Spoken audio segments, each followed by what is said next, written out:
Hello everyone, welcome back to your favourite channel Magnet Brains. मैं हूं doctor मुस्कान और आज मैं लेकर आई हूं आपके लिए चैप्टर 5 का एक और बहुत इंपॉर्टेंट टॉपिक जो है cell cycle and cell division. So students, division और साइकिल से हमें क्या समझ आता है?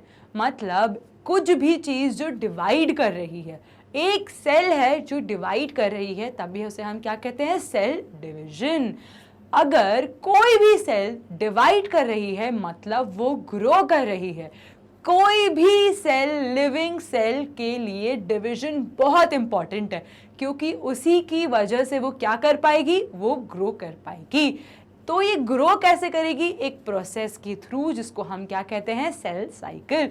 सो let's start with it, cell cycle and cell division.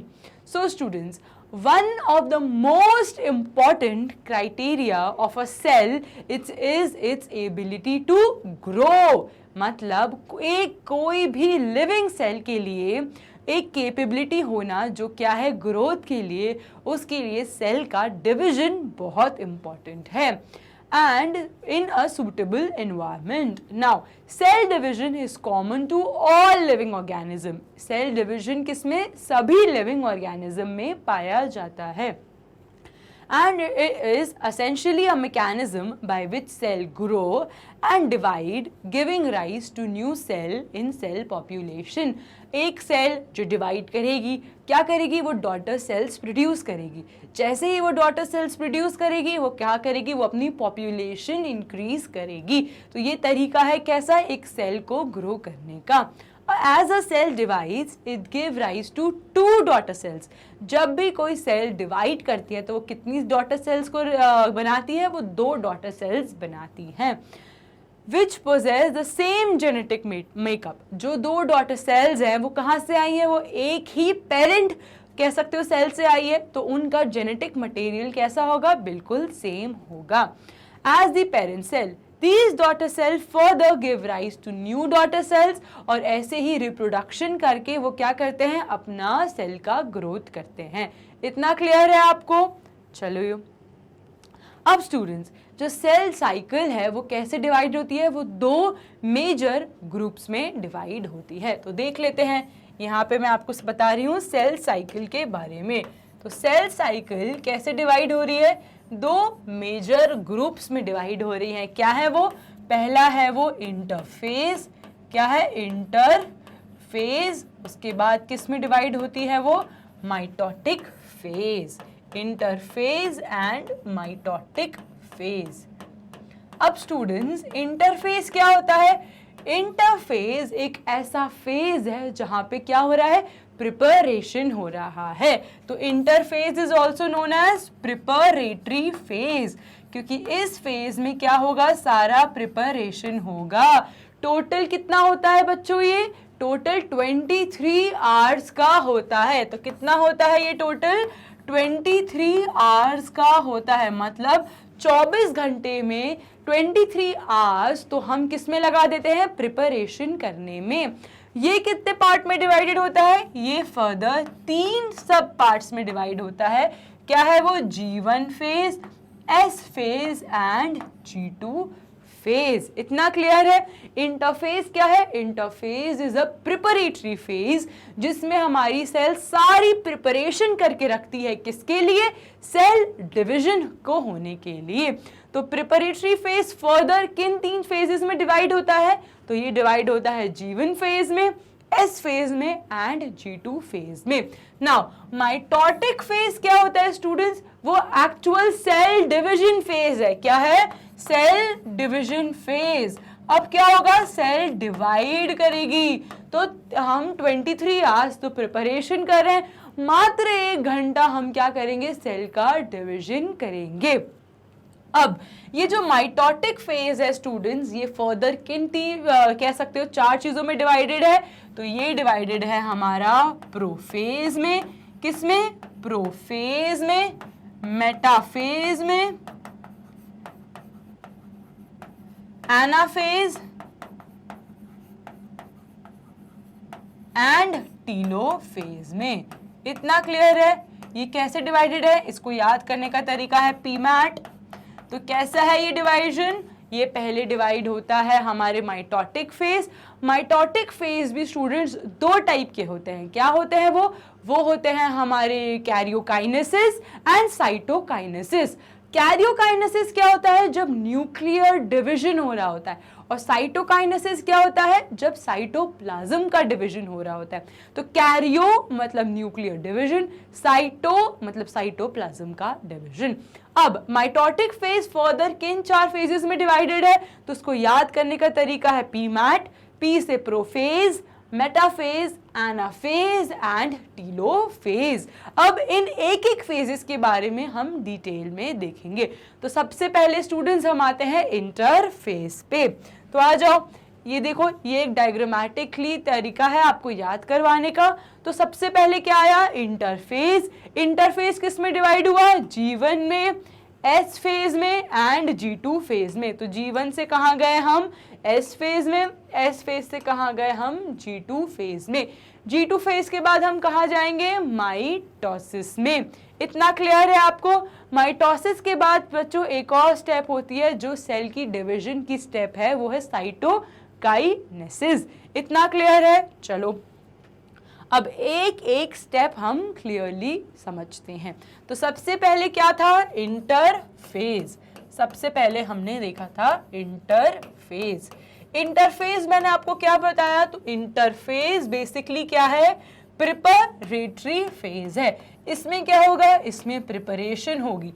जब भी आप केक को बेक करते हो तो कितना टाइम लगता है? कम से कम 60 मिनट्स लगते हैं।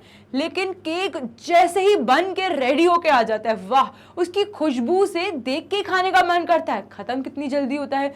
2 मिनट में खत्म हो जाता है। लेकिन उसको बनने में कितना टाइम लगा? 60 मिनट लगे। उसी तरह प्रिपरेटरी फेज सबसे ज्यादा टाइम कंज्यूमिंग है, क्योंकि हम पूरा प्लेटर रेडी करते हैं किसके लिए? माइटोसिस के लिए, कि लो हमने पूरी सारी प्रिपरेशन कर ली, अब तुम सेल का डिवीजन कर लो। तो कितने टाइम का हुआ ये टोटल होता है 23 आवर्स का। इतना क्लियर है आपको? इसमें इंटरफेज में सबसे पहली जो फेज होती है वो क्या होती है स्टूडेंट्स? वो होती है G1 फेज। क्या होती है वो? G1 phase. ये G1 फेज क्या होता है स्टूडेंट्स? अभी अभी शुरुआत हुआ है। तो जब भी कोई कह सकते हो प्रोसेस का इनिशिएशन होता है तो क्या चाहिए? हमें चाहिए बहुत सारी एनर्जी मिलेगी तभी तो वो प्रोसेस हो पाएगी। तो G1 फेज में हम क्या ले आते हैं? बहुत सारी एनर्जी का रिक्वायरमेंट होता है। तो एनर्जी रिक्वायरमेंट इंक्रीजेस। कर दे यहाँ पे, एनर्जी रिक्वायरमेंट इंक्रीजेस। अब क्या होगा स्टूडेंट्स? अब पहली बार क्या प्रोड्यूस होगा? प्रोटीन का सिंथेसिस होना स्टार्ट होगा। तो क्या सिंथेसिस कर देते हैं? प्रोटीन का सिंथेसिस होना स्टार्ट होगा। जब प्रोटीन का सिंथेसिस बढ़ेगा तो प्रोटीन को बनने में क्या चाहिए होता है? आरएनए चाहिए होता है। तो आरएनए का सिंथेसिस भी तो बढ़ेगा। चलो आरएनए का सिंथेसिस भी बढ़ा देते हैं। RNA synthesis increases. Protein increase कर दिए हमने, आरएनए इंक्रीज कर दिए हमने। अब क्या होगा स्टूडेंट्स? अब हमारी जो सेल है उसमें एनर्जी की रिक्वायरमेंट भी इंक्रीज हो गई, प्रोटीन का सिंथेसिस भी इंक्रीज हो गया, आरएनए का सिंथेसिस भी इंक्रीज हो गया। तो ये पूरी सेल का क्या हो जाएगा? Size will increase. तो सेल साइज इंक्रीजेस। कर दे, सेल साइज इंक्रीजेस। अब बच्चों हमारी सेल क्या है? तो cell is metabolically active in G1 phase. तो cell is metabolically active in G1 phase. इतना क्लियर है? Metabolically active in G1 phase. ठीक है, इस पे क्वेश्चन आए तो आपको सॉल्व आराम से कर लेना चाहिए। क्लियर है? तो G1 फेज में क्या क्या होगा? एनर्जी की requirement will increase, protein synthesis will increase, RNA synthesis will increase, and because of all these processes protein हमारी cell size increases and the cell is metabolically active in G1 phase. इतना clear है students? अब G1 phase में हमने ये सब preparation कर दी। अब हम कहाँ जाएंगे? अब हम अपनी सेल को भेजेंगे कहाँ? एस फेज में, and S stands for synthesis. तो चलो भेज देते हैं सेल को, कहाँ? सेल को भेज देते हैं हम अपनी एस फेज में। तो यहाँ मैं लिख देती हूँ एस फेज, आ जाओ, सेल को भेज देती है मैम एस फेज में। S stands for synthesis. चलो एस फेज, यहाँ पे मैं लिख देती हूँ S phase. Now S phase में एस स्टैंड्स फॉर सिंथेसिस। अब एस फेज में स्टूडेंट दो बहुत इंपॉर्टेंट चीज होती है, जिसको आपको समझना बहुत इंपॉर्टेंट है। पहली इंपॉर्टेंट चीज क्या होती है? पहली इंपॉर्टेंट चीज होती है कि इसमें पैकेजिंग प्रोटीन इंक्रीजेस। क्या इंक्रीज होगा? Packaging proteins. कौन से होते हैं पैकेजिंग प्रोटीन्स? हमने देखा था कि ऐसे मेरा डीएनए पड़ा रहता है, ठीक है, ये मेरा क्रोमोसोम है। अब स्टूडेंट्स इस क्रोमोसोम्स में कुछ प्रोटीन्स डीएनए के साथ इंटरवाइंड होते हैं, कॉइल्ड होते हैं, और उसी जगह कुछ प्रोटीन्स डीएनए में इंटरवाइंड नहीं होते लेकिन क्रोमोसोम के अंदर पड़े रहते हैं। तो जो प्रोटीन्स इंटरवाइंड होते हैं डीएनए में, वो क्या करते हैं? वो डीएनए को हेल्प करते हैं पैकेज करने में। उन प्रोटीन्स को हम क्या कहते हैं? उन प्रोटीन्स को हम कहते हैं हिस्टोन प्रोटीन्स। क्या कहते हैं? Histone proteins. और जो प्रोटीन्स डीएनए के पैकेजिंग में इंपॉर्टेंट नहीं होते लेकिन क्रोमोसोम के अंदर प्रेजेंट होते हैं, उनको हम क्या कहते हैं? उनको हम कहते हैं नॉन हिस्टोन प्रोटीन्स। क्या कहते हैं? Non histone proteins. इतना क्लियर है आपको? Histone proteins and non histone proteins. अब students packaging protein will increase, तो कौन से प्रोटीन इंक्रीज होंगे? Histone proteins will increase. इतना क्लियर है आपको? अब दूसरा इंपॉर्टेंट पॉइंट क्या? Chromatin duplication. क्या होगा? क्रोमैटिन डुप्लीकेशन या क्रोमोसोम डुप्लीकेशन भी कह सकते हो आप। क्या होगा? Chromosome duplication. अब बच्चों क्या हो रहा है ये क्रोमोसोम डुप्लीकेशन में? कोई नई चीज हो रही है यहाँ पे, तो डुप्लीकेशन लिख देती हूँ। क्रोमोसोम डुप्लीकेशन का क्या मतलब हुआ? तो पहले हम क्रोमोसोम डुप्लीकेशन समझ लेते हैं। चलो अभी हम बात कर रहे हैं एस फेज के बारे में। एस फेज में क्या हो रहा है? क्रोमोसोम का डुप्लीकेशन हो रहा है। तो क्रोमोसोम क्या था बच्चों? क्रोमोसोम कैसा स्ट्रक्चर था? यहाँ पे था सेंट्रोमेयर, यहाँ पे थे उसके P arm and Q arm. तो यहाँ लेबल कर देते हैं सेंट्रोमेयर। सब कुछ समझना बहुत इंपॉर्टेंट है। ये था मेरा पी आर्म, ये था मेरा क्यू आर्म। अब स्टूडेंट्स यहाँ पे क्या था? टीलोमेर। तो लिख दूं यहाँ पे मैं टीलोमेर। अब स्टूडेंट्स एस फेज में क्या होगा? क्रोमोसोम का डुप्लीकेशन होगा। मतलब एस फेज में जब मेरे क्रोमोसोम जाएंगे तो वो कैसे हो जाएंगे? वो हो जाएंगे डुप्लीकेट। क्या इसका नंबर इंक्रीज हुआ? बताओ। यहीं पे अगर मैं एक और बना दूं तो क्या होगा? वो एस फेज में जाकर वो हो जाएंगे 2। तो क्या हुआ स्टूडेंट्स? एन सेम है अभी भी। यहाँ पे एन कितना है? 2। यहाँ पे एन कितना है? जल्दी बताओ। यहाँ पे भी 2 ही है।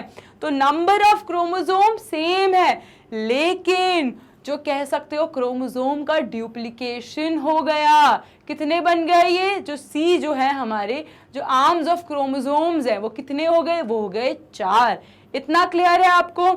चलो अब एक और इम्पॉर्टेंट पॉइंट हमें इसमें समझना है, वो है कि हम इन क्रोमोसोम की लेबलिंग के मतलब कह सकते हो आइडेंटिफिकेशन कैसे करेंगे।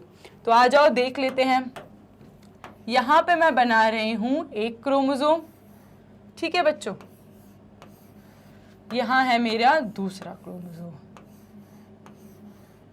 और इसी के साथ ये है मेरा तीसरा क्रोमोसोम, ये है मेरा चौथा क्रोमोसोम। इतना क्लियर है आपको? तो अब इसमें बताओ कि ये जो रहता है ये दोनों ये दोनों आपस में क्या हैं, जो दो क्रोमोसोम के आर्म्स हैं वो आपस में क्या हैं, एक ही क्रोमोसोम में जो दो आर्म्स हैं वो आपस में क्या कहते हैं, उनको हम कहते हैं सिस्टर क्रोमैटिड्स। क्या कहते हैं इनको हम, सिस्टर क्रोमैटिड्स।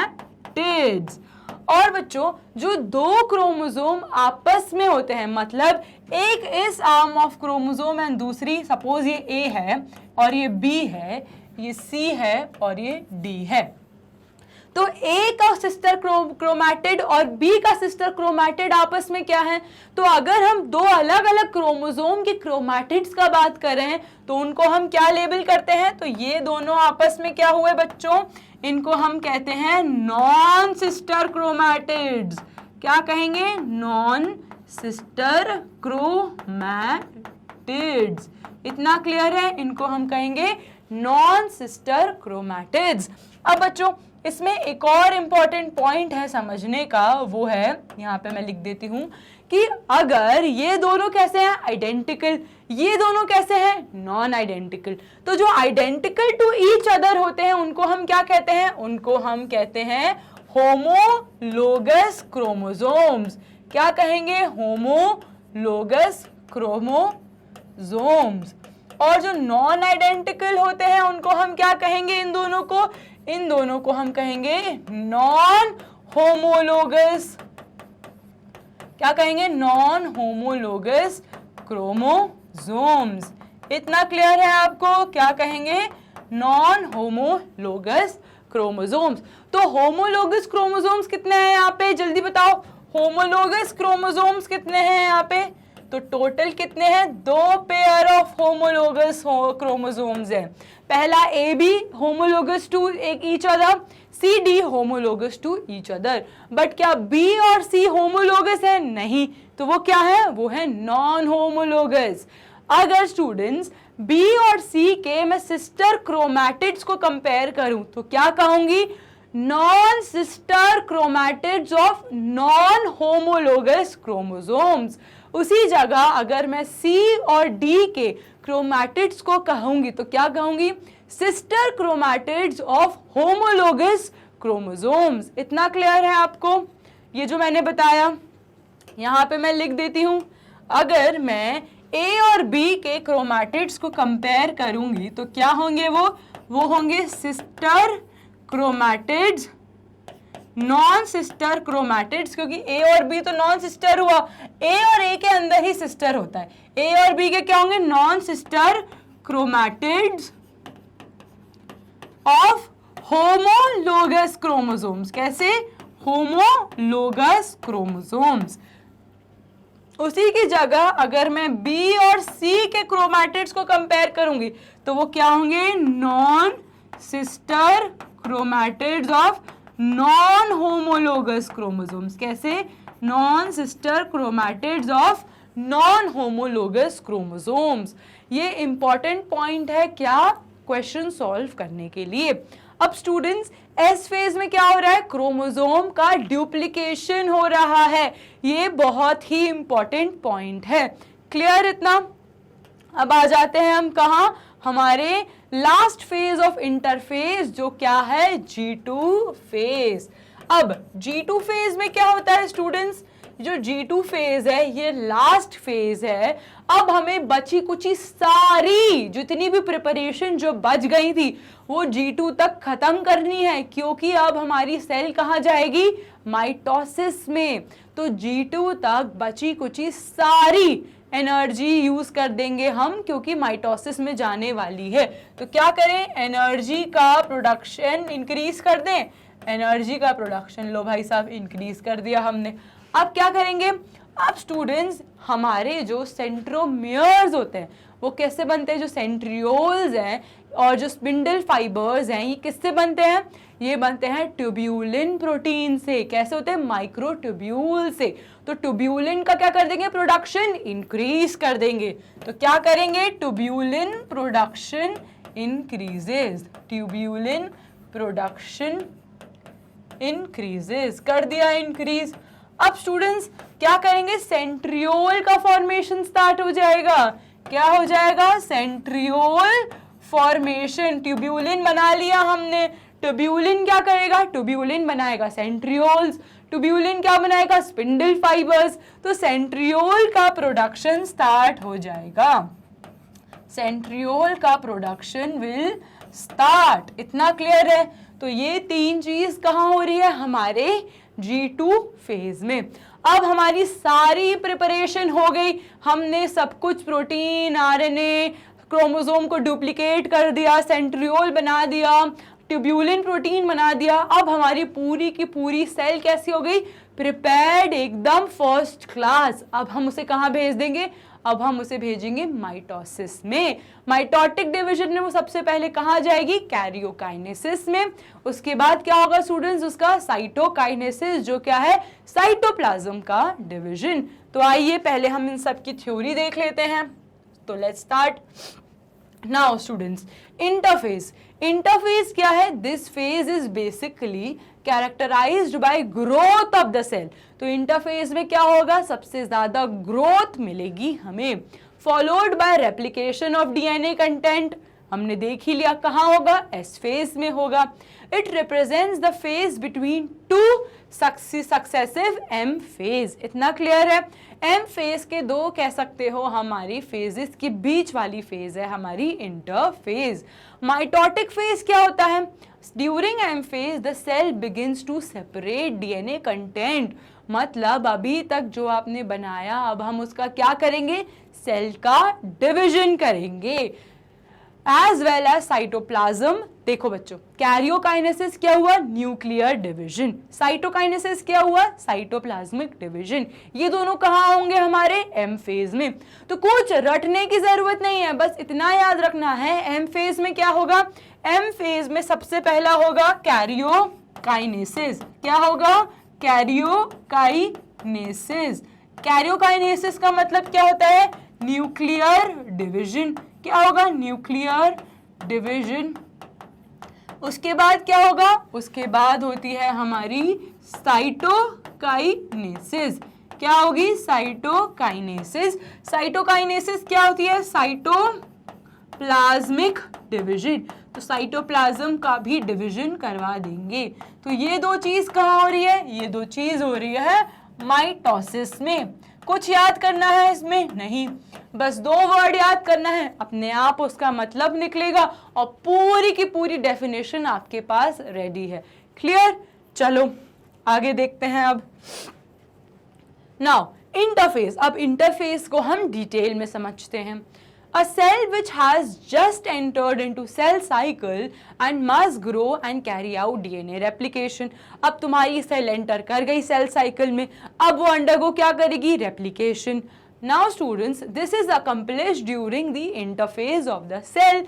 Clear है इतना तो? Now interphase is also sometimes referred to as resting phase because it is the time when the cell is preparing itself for replication. Interface को हम रेस्टिंग फेज भी कह सकते हैं। इस पे भी क्वेश्चन आ सकता है कि मैम ने तो कहा था कि इंटरफेस प्रिपरेटरी फेज है, तो हमने इसको रेस्टिंग फेज क्यों कहा? क्योंकि बच्चों प्रिपरेटरी फेज है तभी उसको रेस्टिंग फेज कहा है। अभी क्या हो रहा है? प्रिपरेशन हो रहा है। एक्चुअल जो चीज है हमारी सेल डिवीजन की, क्या वो हो रही है? नहीं, इसलिए हम उसे क्या कहते हैं? रेस्टिंग फेज भी कहते हैं। चलो now interphase is further divided into, खुद बताओ, G1 phase, S phase and G2 phase. S phase को हम क्या और कह सकते हैं? Synthesis phase. Very good. अभी तक सारे कंसेप्ट मैम ने क्लियर कर दिए हैं, अभी बस हम थ्योरी देख रहे हैं। तो मेरे साथ साथ आपको भी आंसर देना है। G1 फेज में क्या 5 चीजें बताई थी मैंने? एनर्जी का प्रोडक्शन इंक्रीज होगा, प्रोटीन का synthesis will increase, RNA synthesis will increase, cell का size will increase and cell is metabolically active. चलो, during the first gap phase the cell is metabolically active and grows continuously larger but does not replicate its genetic content. हमने cell को बहुत भरपूर खिला खिला के मोटा कर दिया, लेकिन क्या सेल डिवाइड कर रही है? नहीं। डिवाइड भी नहीं कर रही और जेनेटिक मटेरियल रेप्लिकेट भी नहीं कर रही। अब बच्चों, G1 phase is essentially the first gap which occurs between the mitosis and synthesis of DNA. The growth of the cell occurs largely due to accumulation of RNA. Protein का increase हो रहा है तो प्रोटीन के लिए क्या चाहिए हमें? RNA। तो RNA भी हम इंक्रीज करेंगे, प्रोटीन का प्रोडक्शन भी इंक्रीज होगा।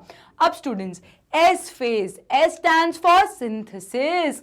अब हम क्या करेंगे? सिंथेसिस करेंगे।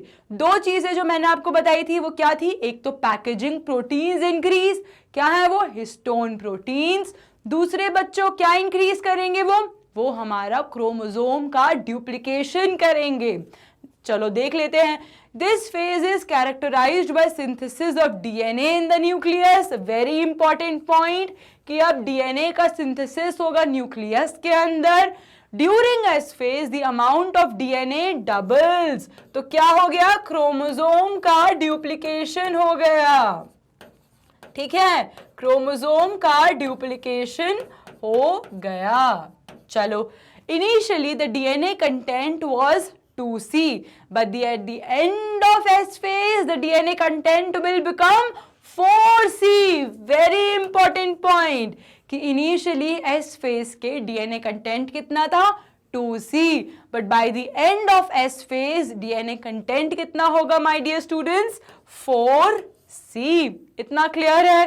चलो, now it is more like कह सकते हो important to note that the chromosome number of the cell remains unchanged.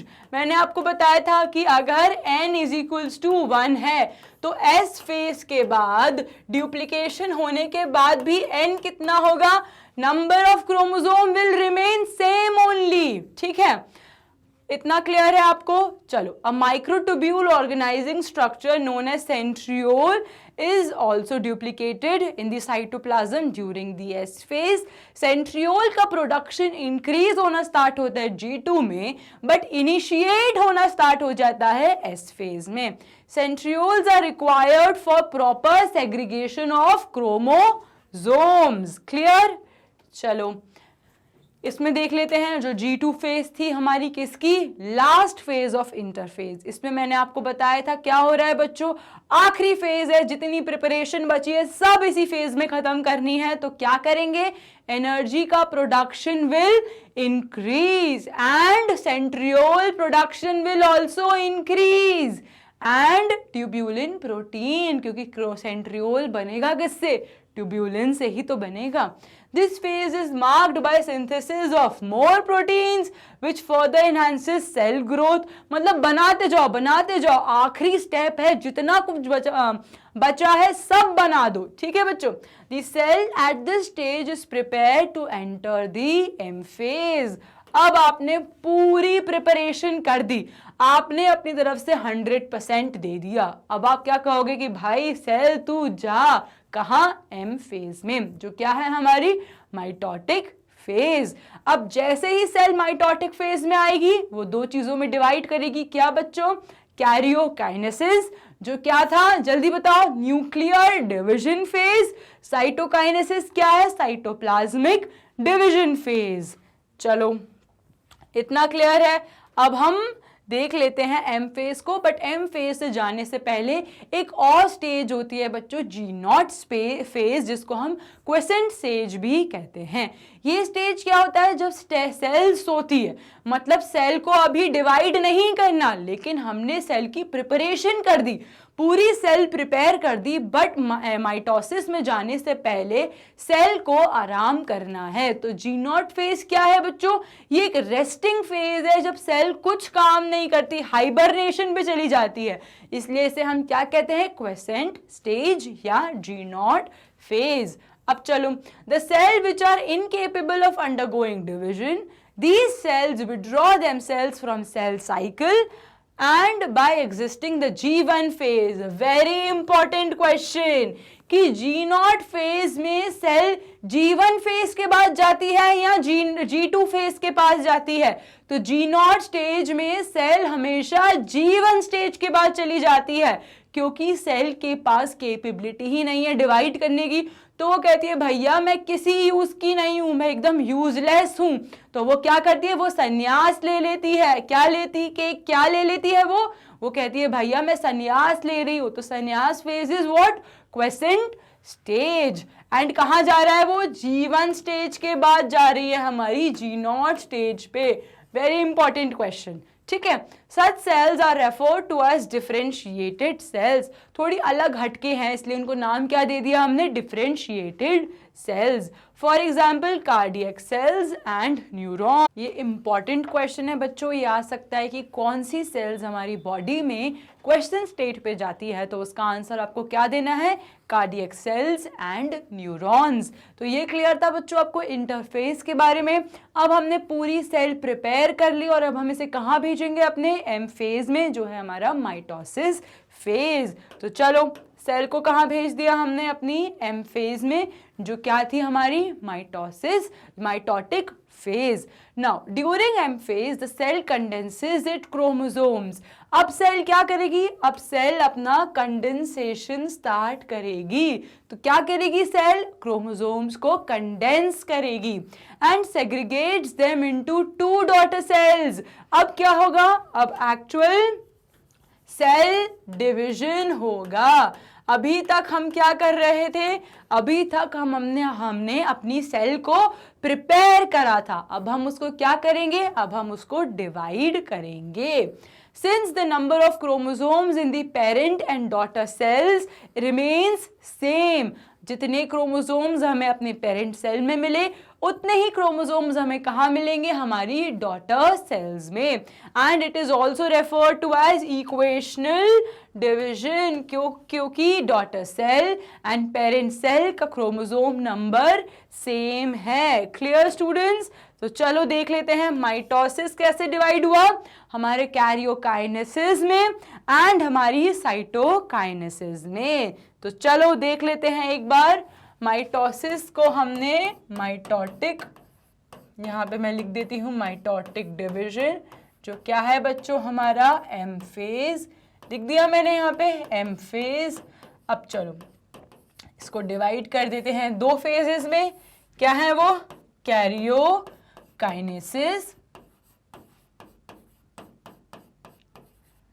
And cytokinesis. यहां लिख देती हूं साइटो। क्लियर, कैरियोकाइनेसिस क्या है, न्यूक्लियर डिवीजन, एंड साइटोकाइनेसिस क्या है मेरे प्यारे बच्चों, साइटोकाइनेसिस है साइटोप्लाज्मिक डिवीजन।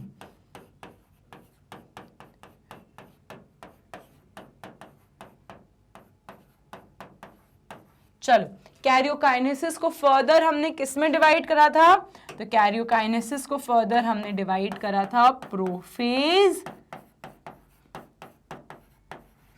और मेटाफेज। फिर क्या आएगा, एनाफेज। पी मैट से याद रखना है, इसे कैसे याद रखेंगे, पी मैट से, ठीक है। फिर आएगा हमारा एनाफेज और उसके बाद क्या आएगा, टीलोफेज। अब क्लियर है, अब इस चीज को हम एक एक करके सारे फेजेस देखते हैं। क्लियर, चलो इसका स्क्रीनशॉट लेना है तो ले लीजिए, शुरू करें। अब यहाँ पे मैं बच्चों 4 ब्लॉक्स बना देती हूँ। ये रहा मेरा पहला, दूसरा, तीसरा गोला, और तीसरा गोला बहुत बड़ा हो गया, पहला, दूसरा, तीसरा, चौथा। क्लियर, इतना क्लियर है। चलो लिख दे हैं हम यहाँ पे, ये क्या है बच्चों मेरा, ये है मेरा प्रोफेज। क्या है ये, प्रोफेज, ठीक है। अब प्रोफेज में क्या होता है, प्रोफेज में हमारे ये क्या है, क्रोमोसोम्स। क्या है ये, क्रोमोसोम्स। तो क्या है बच्चों, ये रैंडमली पड़े हुए हैं कहाँ, मेरे कह सकते हो क्रोमोसोम के अंदर ही क्रोमोसोम्स रैंडमली हैं। अब यहाँ पे क्या आ जाएंगे, सेंट्रियोल का फॉर्मेशन हो चुका है, ट्यूब्यूलिन ने बना लिया है। सेंट्रियोल अरेंज कैसा होता है, 2 सेंट्रियोल ट्यूब्यूल्स रहते हैं, 90 डिग्री में अरेंज रहते हैं। इन्हीं के राउंड क्या रहते हैं, एस्टर फाइबर्स। तो सेंट्रियोल्स को अरेंज कर देते हैं हम 90 डिग्री में। ये रहे ये क्या है बच्चों, सेंट्रोजोम। क्या है ये, सेंट्रोजोम। इसके अंदर ये क्या है, 90 डिग्री जो परपेंडिकुलरली अरेंज्ड है 2, ये है हमारे सेंट्रियोल्स। क्या है ये, सेंट्रियोल्स। इसी के राउंड हमें ऐसे फ्लैशेस की तरह फाइबर्स दिखते हैं, वो क्या है, उनको हम कहते हैं एस्टर फाइबर्स। क्या कहते हैं उनको हम, एस्टर फाइबर्स। ठीक है स्टूडेंट्स, चलो ये क्या है मेरे क्रोमोसोम्स। क्या है ये रहे मेरे क्रोमोसोम्स। ठीक है, अब देखो बच्चों, इसको होल्ड कौन करके रख रहा है, तो इसको जो होल्ड करके रख रहा है वो क्या है मेरे, स्पिंडल फाइबर्स। क्या है वो, स्पिंडल फाइबर्स। कैसे बनते हैं वो भी, ट्यूब्यूलिन प्रोटीन से। कैसे बनते हैं, ट्यूब्यूलिन प्रोटीन से। इतना क्लियर है आपको, ऐसे होते हैं हमारे स्पिंडल फाइबर्स। कहाँ से अटैच्ड है, तो सेंट्रोमियर से अटैच्ड होते हैं हमारे स्पिंडल फाइबर्स। अब बच्चों, स्पिंडल फाइबर्स भी 2 टाइप के होते हैं, एक होते हैं कॉन्टिन्यूस, एक होते हैं डिसकॉन्टिन्यूस। तो कॉन्टिन्यूस कौन से होंगे, ये वाले जो क्रोमोसोम से अटैच नहीं है उन्हें हम क्या कहेंगे, कॉन्टिन्यूस स्पिंडल फाइबर्स। और जो क्रोमोसोम से अटैच्ड हैं ये वाले, उनको हम क्या कहेंगे, उनको हम कहेंगे डिसकॉन्टिन्यूस स्पिंडल फाइबर्स। क्या कहेंगे, डिसकॉन्टिन्यूस स्पिंडल फाइबर्स। अब ये तो डायग्राम था किसका, प्रोफेज का।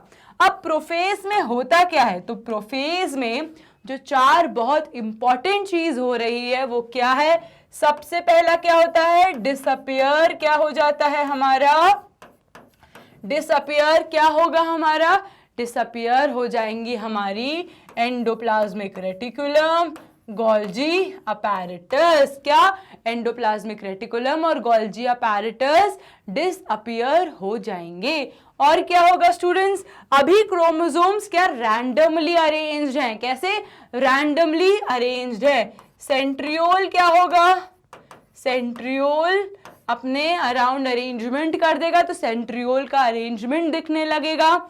एंड इतना क्लियर है आपको, तो मेन जो इंपॉर्टेंट चीज है वो क्या है, डिसअपियर हो जाएगा हमारा endoplasmic reticulum and Golgi apparatus. इतना क्लियर है आपको। चलो अब आ जाते हैं कहाँ, अब हम आ जाते हैं अपने दूसरी जो फेज थी हमारी मेटाफेज में। तो यहां हम किस में हैं, मेटाफेज में। अब मेटाफेज में क्या होगा, मेटाफेज में इक्वल अरेंजमेंट मतलब सेंट्रीपिटल अरेंजमेंट हो जाएगा। यहाँ पे ले आओ सारे क्रोमोसोम्स का, तो क्रोमोसोम सेंटर में इक्वी डिस्टेंस में सारे क्रोमोसोम्स अरेंज हो जाएंगे। ठीक है, यहाँ पे मैं कर देती हूँ अपने क्रोमोसोम्स को अरेंज। ये रहे मेरे spindle fibres, continuous spindle fibres. ठीक है, ये कहाँ अटैच्ड है, ये अटैच्ड है मेरे सेंट्रोमियर में। तो यहाँ पे मैं सेंट्रोमियर भी ड्रॉ करती हूँ। ठीक है स्टूडेंट्स, कर दूँ ड्रॉ, चलो सेंट्रोमियर ड्रॉ कर देती हूँ। यहाँ पे सेंट्रियोल 90 डिग्री अरेंजमेंट रहता है। अब इम्पॉर्टेंट पॉइंट क्या है, जो हमारे क्रोमोसोम्स हैं इनको सेंट्रोसोम से कौन अटैच करता है, तो यहाँ पे एक स्ट्रक्चर रहता है जिसको हम क्या कहते हैं, इसको हम कहते हैं काइनेटोकोर। क्या कहते हैं, काइनेटोकोर। इसका बहुत ही इंपॉर्टेंट यूज है बच्चों, क्योंकि यही काइनेटोकोर क्या करेंगे, हमें सेल डिवीजन में मदद करेंगे। तो मेटाफेज में क्या हो गया, सारे क्रोमोसोम्स इक्वी डिस्टेंट बीच पे आके अरेंज हो गए। तो मेटाफेज का कैरेक्टरिस्टिक फीचर है कि सारे क्रोमोसोम्स अपने आप को सेंटर प्लेट में अलाइन कर देते हैं। इतना क्लियर है। अब आ जाओ, अब नेक्स्ट हमारा क्या है, नेक्स्ट हमारी सेल आएगी एनाफेज में। तो ले आओ यहाँ पे, तो सेल को ले आते हैं हम एनाफेज में। अब एनाफेज में क्या होगा बच्चों, काइनेटोकोर्स को सेंट्रियोल्स ऑर्डर देंगे कि जल्दी से अपने पास बुला।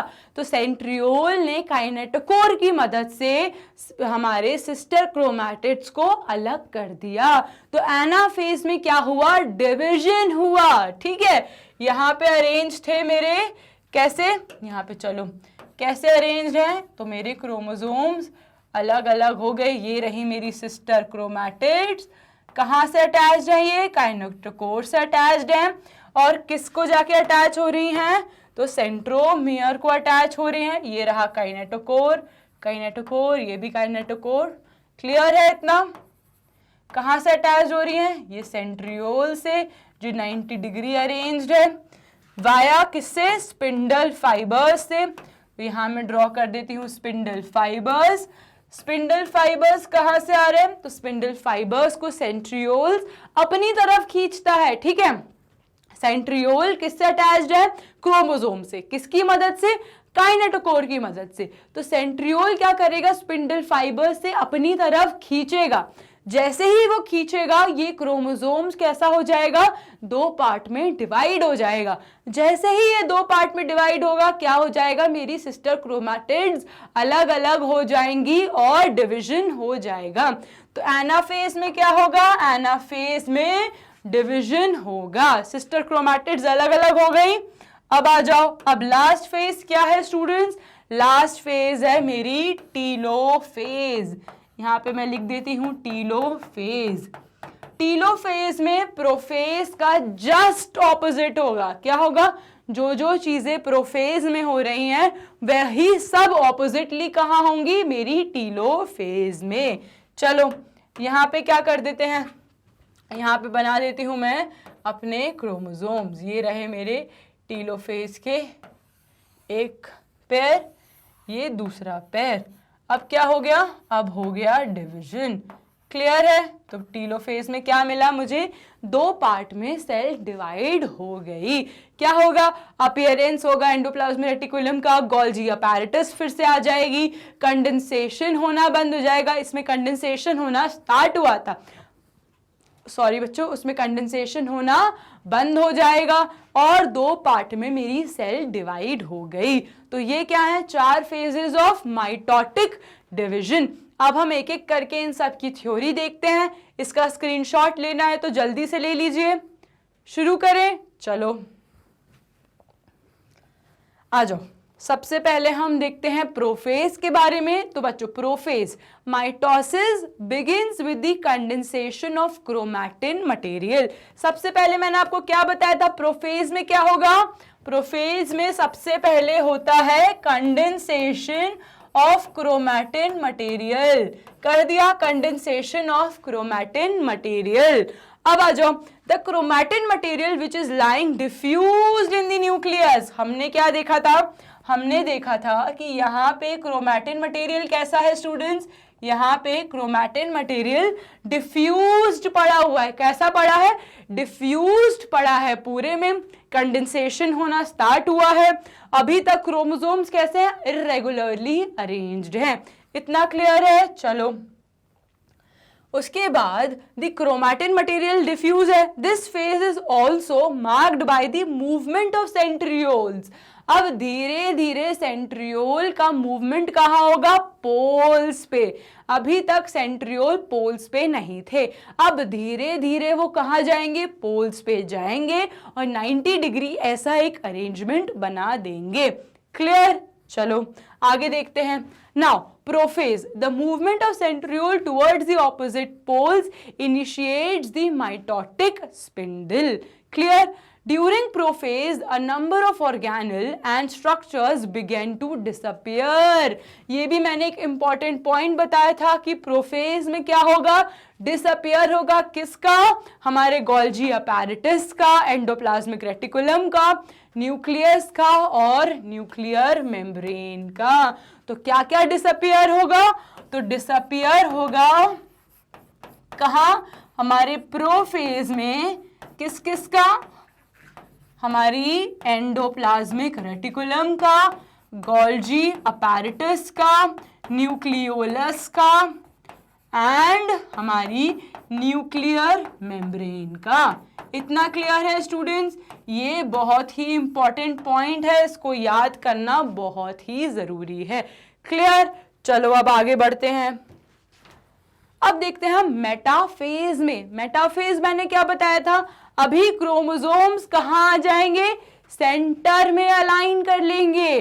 कैसा? बीच में एक इक्वी डिस्टेंट पे एक दूसरे को अलाइन कर लेंगे। तो by this stage disintegration of nuclear envelope and condensation of chromosome is completed। अभी कंडेंसेशन कंप्लीट हो चुका है। अब क्या होगा? Two sister chromatids held together by the centromere is general feature of metaphase chromosomes। मतलब ये सेंट्रियोल से अटैच स्पिंडल फाइबर से कैसे हो जाएंगे? ये अटैच हो जाएंगे और सेंटर प्लेट पे अपने आप को अरेंज कर लेंगे। ये कैरेक्टरिस्टिक फीचर है किसका? मेटाफेज का। तो मेटाफेज का कैरेक्टरिस्टिक फीचर क्या है? अपने आप को सेंटर प्लेट पे अलाइन करना। किसका? टू सिस्टर क्रोमैटिड्स का। क्लियर है इतना? Now centromere consists of a small disc shaped structure at their surface which is known as kinetochore। ये रहा मेरा सेंट्रोमियर। ये क्या है बच्चों? सेंट्रोमियर। इससे क्या अटैच होता है? Sister chromatids. ये है मेरा पी आर्म, ये है मेरा क्यू आर्म। अब बच्चों इसी के साथ हमारे क्या अटैच होते हैं? इसी के साथ अटैच होते हैं सेंट्रोमियर पे। यहाँ सेंट्रोमियर पे एक डिस्क शेप्ड स्ट्रक्चर्स अटैच्ड होते हैं जिसको हम क्या कहते हैं? जिसको हम कहते हैं काइनेटोकोर। क्या कहते हैं इसको? Kinetochore. Disc shaped structures which are attached at the हमारा centromere. Clear? Now which serve as a site of attachment for the chromosome to the spindle fibers। ये कहाँ जाके अटैच होते हैं? ये अटैच होते हैं मेरे यहाँ पे क्या है? यहाँ पे है सेंट्रियोल्स। और ये किसको अटैच करेंगे? सेंट्रियोल को। और किससे अटैच करेंगे? स्पिंडल फाइबर्स से। तो स्पिंडल फाइबर्स ने क्या करा? काइनेटोकोर की मदद से क्रोमोसोम और सेंट्रियोल को अटैच कर दिया। इतना क्लियर है आपको? चलो, the plane of alignment of chromosomes during metaphase is referred to as metaphase plate. जहां सेंटर में आके अलाइन होते हैं हमारे सिस्टर क्रोमैटिड्स, मेटाफेज में उस प्लेट को क्या कहते हैं हम? Metaphase plate. कितना आसान है याद करना। चलिए आगे बढ़े। अब हम देखते हैं एनाफेज। एनाफेज में क्या बताया था बच्चों मैंने? एनाफेज जहां पे एक्चुअल सेल डिवीजन स्टार्ट होगा। यही तो वो फेज है जहां सेल डिवाइड करना शुरू करेगी। किसकी मदद से? काइनेटोकोर। काइनेटोकोर क्या करेंगे? बहन तू मेरे पास आ। उधर वाला काइनेटोकोर क्या करेगा? बहन तू मेरे पास आ। ये जो दो बहनें हैं ये कैसी हो जाएंगी? ये अलग हो जाएंगी। इनको सिग्नल कौन दे रहा है? तो इनको सिग्नल आ रहा है सेंट्रियोल से। सेंट्रियोल करेगा भाई अलग कर अपनी बहनों को। तो जैसे ही ये ऐसे अटैच थी, काइनेटोकोर ने अलग करना शुरू करा और by the end of anaphase ये दोनों अपने अपने टर्मिनल एंड्स में चली जाती हैं। क्लियर है? चलो, the chromosomes arranged at the metaphase plate. अभी जो क्रोमोसोम्स अरेंज्ड हैं कहाँ? मेरी मेटाफेज प्लेट पे। are eventually pulled towards the opposite poles। Clear? अब देखो, ये है मेरे सेंट्रियोल्स। ठीक है, ये है मेरे सेंट्रियोल्स। ये क्या करेंगे? ये मेरी जो सिस्टर क्रोमैटिड्स हैं इनको पुल करेंगे ऑपोजिट साइड। ये वाले इनको पुल करेंगे ऑपोजिट साइड। तुम इधर आओ, तुम उधर जाओ। अब क्या होगा? अब हो जाएगा cell division. The force from the spindle fibers radiating from centrosome of the opposite poles is required for this action। इस सेंट्रोजोम में क्या है बच्चों? इस सेंट्रोजोम में देखो, ये सेंट्रोजोम है, इसके अंदर क्या है, स्पिंड, हमारे माइक्रोट्यूब्यूल स्ट्रक्चर जो है हमारा सेंट्रियोल। ये सेंट्रियोल क्या कहेगा, स्पिंडल फाइबर को अपनी तरफ खींचेगा और ये किससे अटैच्ड है, ये अटैच्ड है काइनेटोकोर। काइनेटोकोर किससे अटैच्ड है, काइनेटोकोर अटैच्ड है हमारे सेंट्रोमियर से। सेंट्रोमियर किससे अटैच्ड है, सिस्टर क्रोमैटिड से। तो सबसे पहले क्या हुआ, इसने इनिशिएशन करा और अपनी तरफ पुल करा। तो इसने क्या करा, अपनी तरफ पुल करा और दो सिस्टर क्रोमैटिड्स अलग हो गई। इतना क्लियर है आपको। तो एनाफेज का फीचर क्या है, सेपरेशन कराना हमारी सिस्टर क्रोमैटिड्स को। क्लियर। चलो लास्ट फेज क्या है हमारी, टीलोफेज। क्या है, टीलोफेज। टीलोफेज में क्या होता है बच्चों, this is the final stage of हमारी mitotic division, marked by the reformation of nuclear membrane. मैंने आपको क्या कहा था, टीलोफेज में हर चीज ऑपोजिट करवा लो। कैसी, जो जो चीजें प्रोफेज में हुई हैं वही ऑपोजिट किस में होंगी, टीलोफेज में। तो अगर प्रोफेज में डिसअपियर हो रहा है न्यूक्लियर मेम्ब्रेन का, तो टीलोफेज में क्या होगा, रीअपियरेंस ऑफ न्यूक्लियर मेम्ब्रेन। अगर प्रोफेज में कंडेंसेशन स्टार्ट हो रहा है तो टीलोफेज में कंडेंसेशन बंद हो जाएगा। गोल्जी अपैरेटस टीलोफेज में वापस आ जाएंगी, न्यूक्लियोलस वापस आने लगेगा, एंडोप्लाज्मिक रेटिकुलम वापस आ जाएगा। Clear. This is the final stage of M phase which is marked by reformation of, क्या रिफॉर्म फिर से बनना क्या स्टार्ट कर देंगे, मेरी nuclear envelope, endoplasmic reticulum and Golgi apparatus. Prophase में जो गया था वो वापस किस में आया, टीलो में वापस आया। प्रो में जो गया वो किस में वापस आया, टीलोफेज में वापस आया। Now by this stage all the chromosomes which are still apart, split apart during the anaphase have reached to their respective poles। अभी तक अपनी अपनी जगह पे वो स्प्लिट हो चुके हैं, जहां उनको होना चाहिए वो वहां पहुंच चुके हैं, डेस्टिनेशन मिल चुकी है। These chromosomes then began to decondense। अभी तक कंडेंसेशन हो रहा था, अब क्या होगा, अब डीकंडेंसेशन स्टार्ट होगा। कितना आसान है याद करना। प्रोफेज में क्या हो रहा था, कंडेंसेशन। टीलोफेज में क्या होगा बच्चों, सॉरी, टीलोफेज में होगा डीकंडेंसेशन। तो टीलोफेज में लिख देते हैं डीकंडेंसेशन। कितना आसान है, बस प्रोफेज याद कर लो, टीलोफेज अपने आप याद हो जाएगा। देखो सेल अपनी अपनी जगह पहुंच चुकी है, क्या हो गया, अब क्या होगा, डीकंडेंसेशन स्टार्ट होगा। और क्या हुआ, गोल्जी अपैरेटस आ गया, ये माइटोकॉन्ड्रिया आ गई, एंडोप्लाज्मिक रेटिकुलम आ गए, गोल्जी अपैरेटस आ गया, न्यूक्लियर मेम्ब्रेन आ गई। क्या आ गई, न्यूक्लियर मेम्ब्रेन वापस से आ गई। और क्या है बच्चों मेरे, न्यूक्लियोलस भी वापस आ गया। क्लियर, कितना आसान है। चलो आगे बढ़ते हैं। अब देखते हैं साइटोकाइनेसिस, जो लास्ट स्टेज थी हमारी किसकी, माइटोसिस की। पहले हुआ कैरियोकाइनेसिस, फिर था साइटोकाइनेसिस। अब जो साइटोकाइनेसिस क्या है इसको मैं यहां एक्सप्लेन करती हूं।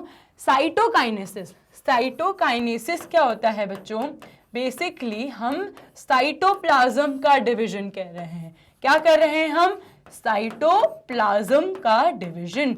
जब हम साइटोप्लाज्म का डिवीजन कर रहे हैं तो वो कैसे हो रहा है, ये मेरी सेल है, इस सेल में क्या होगा, इस सेल में बीच में एक फरो बनेगा। कैसे बनेगा, यहाँ पे एक फोर्स आया और क्या बना, मैंने एक फरो बनाया। अब क्या होगा, उस फरो से धीरे धीरे मेरी सेल का स्ट्रक्चर चेंज हो जाएगा। ये फरो था, इस फरो ने क्या करा, मेरी सेल का स्ट्रक्चर चेंज कर दिया। और बाय द एंड मुझे क्या मिला, बाय द एंड मुझे दो सेल्स मिल जाएंगी। कैसी मिल जाएंगी, दो सेल्स मिल जाएंगी।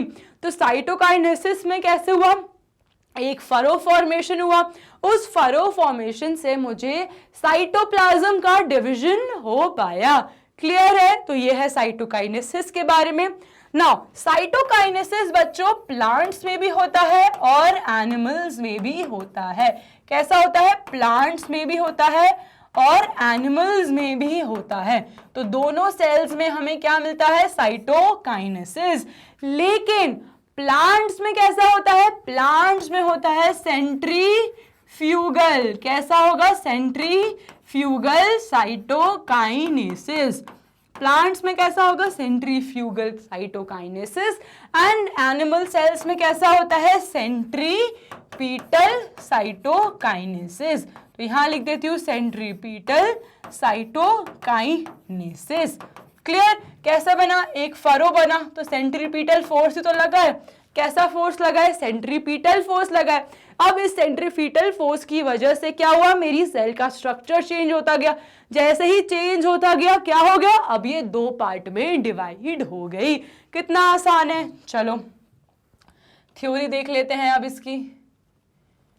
अब बच्चों साइटोकाइनेसिस से क्या हुआ? हमने साइटोप्लाज्म का डिवीजन करवा दिया। तो division of cytoplasm of a parent cell occurs as a result of physical process which is called as cytokinesis। तो साइटोकाइनेसिस क्या है? सेल डिवीजन है साइटोप्लाज्म का। चलो, this process result in the separation of parent cell into two daughter cell. अभी हमारी parent cell थी, अब हमने इसको क्या करा? हमने इसको दो डॉटर सेल में कन्वर्ट कर दिया। तो इससे क्या मिला बच्चों? Cytokinesis begins with the formation of furrow. अब हमने बना लिया फरो। उसके बाद क्या होता है? एज द फरो डीपन्स, जैसे ही ये फरो क्या हो जाएगा? डीपन होना स्टार्ट होगा। It ultimately joins at the centre. धीरे धीरे ये क्या करेगा? सेंटर पे जॉइन करेगा। जैसे ही ये सेंटर पे ज्वाइन करेगा एक कॉन्ट्रैक्टाइल रिंग बन जाएगी। कैसी बन जाएगी? Contractile ring. और फाइनली क्या होगा? It will divide the cytoplasm equally into two. अब क्या हो गया? इसने साइटोप्लाज्म का डिवीजन कर दिया। किसमें? Into two. अब दो सेल के साइटोप्लाज्म में डिवीजन हो गया। अब मैंने कैरियोकाइनेसिस से न्यूक्लियर का डिवीजन करवा दिया, साइटोकाइनेसिस से मैंने साइटोप्लाज्म का भी डिवीजन करा दिया। मेरा पूरा डिवीजन हो गया कंप्लीट। यस मैम, हो गया complete. Now cytokinesis is characterized by distribution of cell organelles equally into two daughter cells। इनका रोल क्या है? साइटोकाइनेसिस का इंपॉर्टेंट रोल है बच्चों। ये बहुत ही इंपॉर्टेंट क्वेश्चन है कि साइटोकाइनेसिस हम क्यों करवाते हैं। साइटोकाइनेसिस हम इसलिए करवा रहे हैं टू मेक श्योर कि जो दो डॉटर सेल्स हैं इन दोनों के पास इक्वल अमाउंट ऑफ साइटोप्लाज्म है और सेल ऑर्गेनल्स हैं। क्योंकि जितने सेल ऑर्गेनल्स हमारे पेरेंट में रहते हैं उतने ही किस में रहेंगे? मेरी डॉटर सेल्स में। तो साइटोकाइनेसिस क्या है स्टूडेंट्स? ये एक चेक पॉइंट है जो देखता है कि मेरी दो डॉटर सेल्स में same amount of cell organelles हैं या नहीं। क्लियर? चलो, इसी के साथ स्टूडेंट्स खत्म होता है हमारा cell division in cell cycle का interphase and mitosis. Next video में हम डिटेल में पढ़ेंगे मियोसिस के बारे में। आई होप अभी तक आपके सारे डाउट्स क्लियर हो चुके होंगे माइटोसिस के और इंटरफेजेस के।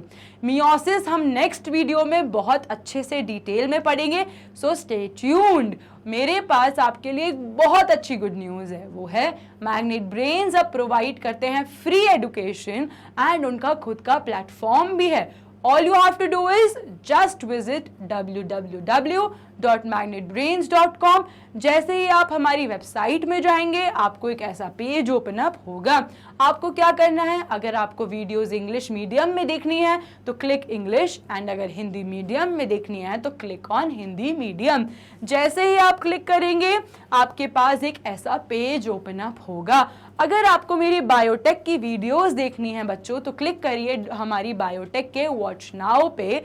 जैसे ही आप वॉच नाउ पे क्लिक करेंगे आपके पास पूरा ओवरव्यू होगा सब्जेक्ट का, जिसमें सब कुछ मेंशन होगा कि कौन से वीडियोस अभी तक आ चुके हैं एंड अपकमिंग कौन से लेक्चर्स आने वाले हैं। जैसे ही आप इस पे क्लिक करेंगे, आपको प्ले बटन पे क्लिक करना है एंड पूरी वीडियो आप घर बैठे फ्री में सर्व कर सकते हैं। ये सब कुछ प्रोवाइड करता है मैग्नेट ब्रेन सिर्फ और सिर्फ आपके ब्राइट फ्यूचर के लिए। And you know that Magnet Brains provide totally free education just for you, my dear students. So अभी जाइए और ज़रूर बहुत सारी पढ़ाई करिए। Thank you so much and have a nice day.